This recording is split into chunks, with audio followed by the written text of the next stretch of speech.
जो पहले का ट्रेंड रहा है वही ट्रेंड आगे भी रहेगा, ऐसा ज़रूरी नहीं है। तो कोई भी सब्जेक्ट को बिल्कुल भी छोड़ दें ऐसा ना करें कि कुछ टफ क्वेश्चंस होंगे, कंसेप्चुअल बेस्ड क्वेश्चंस होंगे और आपको सारे स्टूडेंट्स कम्युनिटी को इसके लिए तैयार रहना चाहिए।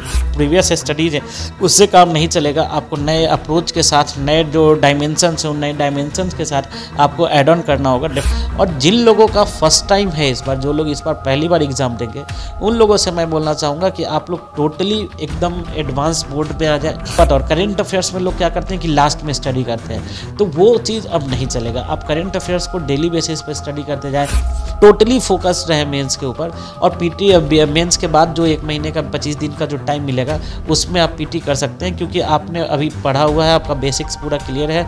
थोड़ा बहुत आप जब रिवीजन कर लेंगे 1 मंथ के अंदर तो आपका डेफिनेटली सिलेक्शन हो जाएगा। नमस्कार, आप देख रहे हैं द बिहार टॉप। मैं हूं आदेशपुरी। बीपीएससी 67वीं पीटी का रिजल्ट 14 नवंबर तक घोषित कर दिया जाएगा।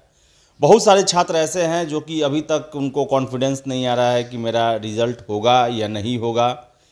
इसके साथ साथ आपको बता दें कि अगर देखा जाए तो परीक्षा में, मेंस परीक्षा में 2 महीने से भी कम समय है, कंपटीशन बहुत टफ होगा। हमारे साथ हैं चंदन प्रिय सर, इनसे हम बात करेंगे, जानेंगे कि किन छात्रों के मन में जो असमंजस बना हुआ है, कभी रहता है कि इतना कट ऑफ जाएगा, कभी लगता है कि नहीं हो जाएगा मेरा, उनसे कैसे पार पाएँ और मेंस के लिए क्या तैयारी करते रहें अभी से कम आज से भी, परीक्षा छुट्टी के बाद से भी आप लग जाए मेंस की तैयारी में। हमारे साथ चंदन सर हैं। सर, कितने वाले नंबर को, कट ऑफ वाले तक को आप कहेंगे कि आप वो मेंस में लग ही जाएं अब से, जो अभी तक छोड़े रहे हैं, लेकिन अब तो कम से कम लग जाएं? हाँ, जैसा कि आदेश जी मैंने पहले भी आपको बोला था कि अगर 100 के आसपास आपका मार्क्स आ रहा है तो आप सभी को मेंस की तैयारी में लग जाना चाहिए। पहले भी मैं इस बात पे डिस्कस कर चुका हूँ। और अगर अभी तक नहीं लगे हैं तो वो लोग तो अभी तुरंत ही इसी क्षण से आप लोग मेंस की तैयारी में लग जाएं, क्योंकि बहुत ही कम समय बचा हुआ है। अगर मान लीजिए कि 14 को रिजल्ट आता है और आपका लिस्ट में नाम होता है और उस समय अगर आप तैयारी करने जाएंगे तो आपके पास जो ऑप्शंस होगा वो और कम होगा, क्योंकि आपको ऑप्शनल्स भी तैयार करना है। मैक्सिमम स्टूडेंट्स का ऑप्शनल पहले से तैयार होता नहीं है, तो आपको ऑप्शनल्स भी तैयार करना है, GS1 GS2 तैयार करना है। GS2 काफ़ी डायनेमिक है, GS1 का भी जो करंट अफेयर्स का जो सेक्शन है वो भी काफ़ी डायनेमिक है। तो आपको बहुत सारी चीज़ें करनी है। देखो, जो मेंस का जो स्टडी होता है, मेंस की जो तैयारी होती है, इस पर सिर्फ स्टडी करना ही नहीं होता है, सिर्फ पढ़ना ही नहीं होता है। पढ़ने के बाद आंसर राइटिंग प्रैक्टिस करना होता है। आंसर राइटिंग प्रैक्टिस के अलावा विद इन टाइम फ्रेम में, क्योंकि अभी आप लिखना शुरू करेंगे, मैं देखता हूँ कई सारे स्टूडेंट्स को कि जब वो लिखना शुरू करते हैं तो उनको काफ़ी टाइम लगता है। एक क्वेश्चन को लिखने में 40 मिनट 50 मिनट जैसा लगता है, जबकि उन्होंने अच्छे से पढ़ा हुआ है। तो आंसर पढ़ना सिर्फ एक सॉल्यूशन नहीं है मेंस के लिए। पढ़ने के अलावा लिखना, लिखने के अलावा टाइम फ्रेम में लिखना और एक विद इन द स्पेस लिखना, कई सारे प्रोसेस हैं। तो अगर अभी तक नहीं स्टार्ट किया है तो आपको तुरंत एज सुन एज पॉसिबल आपको स्टार्ट कर देना चाहिए, अदरवाइज काफ़ी मुश्किलों का सामना करना पड़ सकता है। सर, एक और चीज़, नए अध्यक्ष आए हैं, चेयरमैन आए हैं, बीपीएससी हर एक चीज़ में चेंज किया, यहाँ तक कि पीटी परीक्षा का आपने प्रश्न पत्र को भी देखा। मेंस को लेकर भी बहुत सारा चेंज करने वाले हैं। हाँ। तो क्या लगता है कि क्वेश्चन के पैटर्न और उसके अप्रोच में कहा जाए तो उसमें भी आपको लग रहा है ऐसा कि बहुत सारा चेंज होने वाला है या हो सकता है? देखिए, जैसा कि आप अप्रोच देख रहे हैं बीपीएससी का, वो थोड़ा स्टैटिक से डायनेमिक की तरफ जा रहा है। ठीक है, स्टैटिक से डायनेमिक करने का मतलब क्या है कि पहले एक स्पेसिफिक सेक्शन से क्वेश्चन पूछा जाता था। इनफैक्ट कई सारे स्टूडेंट्स उसको ये कर लेते थे कि एटलीस्ट इस सेक्शन से क्वेश्चंस तो पूछे ही जाएंगे। बट अब जो अप्रोच है वो डायनेमिक अप्रोच है। अब जैसे कि उस सेक्शन को भी किसी और दूसरे सब टॉपिक्स के साथ रिलेट करके क्वेश्चन पूछा जा रहा है। और ये विगत 2-3 प्रीवियस जो बीपीएससी का एग्जाम हो रहा है उसमें ये देखते आ रहे हैं हम लोग। लेकिन जिस तरीके से चीज़ें बदल रही है, मे भी पॉसिबल हो कि और ज़्यादा डायनेमिज्म इसके अंदर आए। जीएस पेपर 1 का सेक्शन 2 जो है करंट अफेयर्स, उसमें काफ़ी ज़्यादा डायनेमिक चीज़ें देखने को पिछले बार भी मिली थी और ये संभावना है कि फिर से उसमें मिलेगी। पॉलिटी का सेक्शन, उसमें करंट अफेयर्स का जितना भी सेक्शन है, इकोनॉमी का सेक्शन, इकोनॉमी में अगर एग्रीकल्चर देखते हो तो उसके अंदर क्या क्या करंट अफेयर्स है, क्या क्या नई टेक्निक्स आई है, साइंस एंड टेक का सेक्शन, तो कई कई सारे सेक्शंस हैं जहाँ पर डायनेमिक उसको होने की संभावना है। तो ऐसे सिचुएशन में अगर डायनेमिक होता है तो आपके जो प्रीवियस स्टडीज़ है उससे काम नहीं चलेगा। आपको नए अप्रोच के साथ, नए जो डायमेंशंस हैं उन नए डायमेंशंस के साथ आपको ऐड ऑन करना होगा। डेफिनेटली तभी आपका जो सिलेक्शन होगा वो बेहतर रैंक के साथ और बेहतर पोजीशन के साथ होगा, बेहतर आपको ये मिलेगा, बेटर डिपार्टमेंट मिलेगा। सर एक और चीज़ सर, 68वीं का जैसा कि अध्यक्ष जी ने कहा बीपीएससी के कि जनवरी लास्ट तक पीटी होने की संभावना है। ऐसे में वो मेंस भी है और पीटी भी तुरंत उसके बाद हो जाएगा, लगभग 20-25 दिन बाद हो जाएगा। ऐसे में क्या सर ध्यान, क्या एक्स्ट्रा पढ़ने की भी ज़रूरत है छात्रों को? देखिए, जिनका इस बार मेंस हो रहा है, पीटी हो रहा है, सॉरी, जिनका इस बार पीटी हो रहा है, इसका मतलब क्या है कि उनका एक बेसिक चीज़ें क्लियर है। तो अगर पीटी क्लियर हो रहा है तो डेफिनेटली आप लोग अभी मेंस पर टोटली ध्यान दें, टोटली फोकस्ड रहे मेंस के ऊपर। और पीटी मेंस के बाद जो 1 महीने का 25 दिन का जो टाइम मिलेगा उसमें आप पीटी कर सकते हैं, क्योंकि आपने अभी पढ़ा हुआ है, आपका बेसिक्स पूरा क्लियर है। थोड़ा बहुत आप जब रिवीजन कर लेंगे 1 मंथ के अंदर तो आपका डेफिनेटली सिलेक्शन हो जाएगा। और जिन लोगों का फर्स्ट टाइम है इस बार, जो लोग इस बार पहली बार एग्ज़ाम देंगे, उन लोगों से मैं बोलना चाहूँगा कि आप लोग टोटली एकदम एडवांस मोड में आ जाए, टारगेटेड मोड में आ जाए, डेली बेसिस पर आंसर्स लिखें और डेली बेसिस पे क्वेश्चंस प्रैक्टिस करें।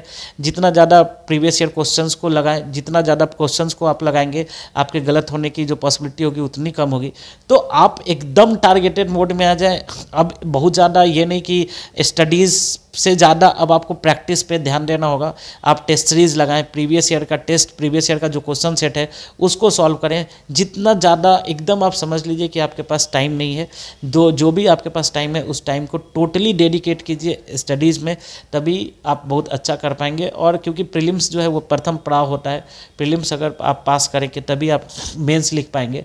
और टाइम काफ़ी कम है, जिस तरीके का कंपटीशन अभी प्रीलिम्स में देखने को मिल रहा है, टाइम काफ़ी कम है। तो मैं आप सभी लोगों को सजेस्ट करूंगा कि जो भी प्रीवियस ईयर क्वेश्चंस हैं, मैं अभी अपने स्टूडेंट्स को भी, और सारे स्टूडेंट्स भी उसको फॉलो करते हैं, घटना चक्र मैं सजेस्ट करता हूं कि आप कोई भी सब्जेक्ट है उसका घटना चक्र ले लीजिए। साइंस का जो सेक्शन से ज़्यादा क्वेश्चन पूछे जा रहे हैं साइंस का। अच्छा, एक बात और, करेंट अफेयर्स में लोग क्या करते हैं कि लास्ट में स्टडी करते हैं, तो वो चीज़ अब नहीं चलेगा। आप करेंट अफेयर्स को डेली बेसिस पर स्टडी करते जाएँ, और डेली बेसिस पर स्टडी करते जाएंगे तो आपका जो टाइम पीरियड होगा ना, वो आपका चीज़ें आपको ज़्यादा याद रहेंगी। लास्ट में जब आप पढ़ते हैं तो क्या होता है कि आपके पास कंपाइल हो जाता है, याद नहीं रहता है। तो अच्छा, एक बात और कि अगर जनवरी एंड तक एग्ज़ाम होता है तो जो इकोनॉमिक सर्वे है वो भी, इकोनॉमिक सर्वे भी आपको इस साल का ही आपको यूज़ करना पड़ेगा। तो थोड़ा बहुत अगर चेंज होगा तो उसके लास्ट के लिए भी आप छोड़ सकते हैं, बट करेंट अफेयर्स तो आप डेली बेसिस पर करते जाएगा। एटलीस्ट 9 to 10 मंथ का करेंट अफेयर्स को बहुत डिटेल में पढ़ना चाहिए, ये मैं सभी को सजेस्ट करूँगा। और आप लोग डेली बेसिस पर पढ़ते जाए, डेली बेसिस पर कंप्लीट करते जाए। और जो भी इंपॉर्टेंट सेक्शंस है, लाइक बिहार स्पेशल हो गया, लाइक कि करेंट अफेयर्स हो गया, साइंस हो गया, हिस्ट्री हो गया, इन सेक्शंस पर ज़्यादा फोकस करते हुए आप क्वेश्चन बनाएं और प्रीवियस ईयर क्वेश्चंस को बनाएं। एक बात और, जो पहले का ट्रेंड रहा है वही ट्रेंड आगे भी रहेगा, ऐसा ज़रूरी नहीं है। तो कोई भी सब्जेक्ट को बिल्कुल भी छोड़ दें ऐसा ना करें, सारे सब्जेक्ट्स को लें। हो सकता है मे भी पॉसिबल कि जिस सब्जेक्ट से क्वेश्चन पहले नहीं पूछा जाता हो उस सब्जेक्ट से क्वेश्चन पूछा जाने लगे, तो कम पूछा जाता हो उससे ज़्यादा पूछा जाने लगे। तो कोई भी एक जो ट्रेंड चल रहा है उसी ट्रेंड को नहीं फॉलो करें, क्योंकि आपने भी अभी डिस्कस करा कि काफ़ी सारा चीज़ चेंज हो रहा है। जब सारी चीज़ें चेंज हो रही है तो डेफिनेटली आपको भी चेंज होना पड़ेगा। सिलेबस को थॉरोली पढ़िए, थॉरोली उसको स्टडी कीजिए, कॉन्सेप्चुअल स्टडी कीजिए। और जिस तरीके का ट्रेंड दिख रहा है, मुझे लगता है कि आगे के समय में बीपीएससी कॉन्सेप्चुअल एग्ज़ाम को लेगी, क्योंकि अभी आपने देखा कि थोड़े दिन पहले अध्यक्ष महोदय ने बोला कि हम टफ क्वेश्चंस, इजी क्वेश्चंस, मतलब कि वो प्रश्न भी था सर कि टफ क्वेश्चन की बात हो रही है जिसमें निगेटिव भी आएगा। क्या रहेगा वो टफ क्वेश्चन जो सबके लिए टफ हो? आपको क्या लगता है सर? देखिए, ये तो बोलना कि कोई एक क्वेश्चन की जो सबके लिए टफ है वो थोड़ा सा मुश्किल हो जाएगा, क्योंकि कोई एक सब्जेक्ट, कोई मान लीजिए साइंस का स्टूडेंट बैकग्राउंड का है, उसके लिए साइंस का क्वेश्चन जो होगा ईजी होगा, वही आर्ट्स बैकग्राउंड के स्टूडेंट्स के लिए वो टफ होगा। बट इससे ये इंडिकेट ज़रूर होता है कि ज़रूर कुछ ना कुछ ऐसे क्वेश्चंस हैं जो कि टफ क्वेश्चंस हो सकते हैं, कॉन्सेप्चुअल बेस्ड क्वेश्चंस हो सकते हैं, और हो सकता है कि मैंने पढ़ा हो वो क्वेश्चन मेरे लिए ईजी हो।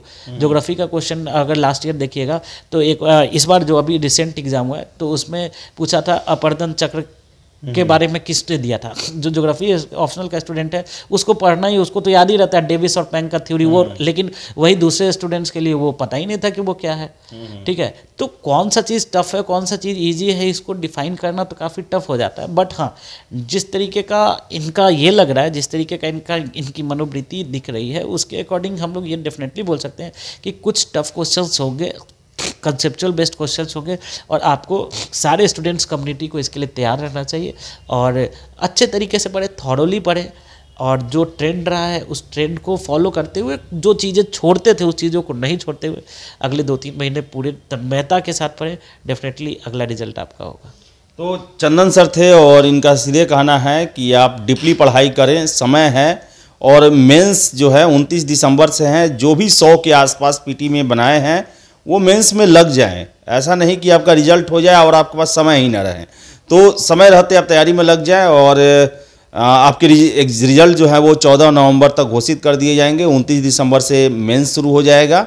तो शुभकामनाएं हैं आपके रिजल्ट के लिए। बहुत बहुत धन्यवाद। वीडियो पसंद आए तो लाइक शेयर करें, हमारे चैनल द बिहार टॉप को सब्सक्राइब जरूर कर लें। धन्यवाद।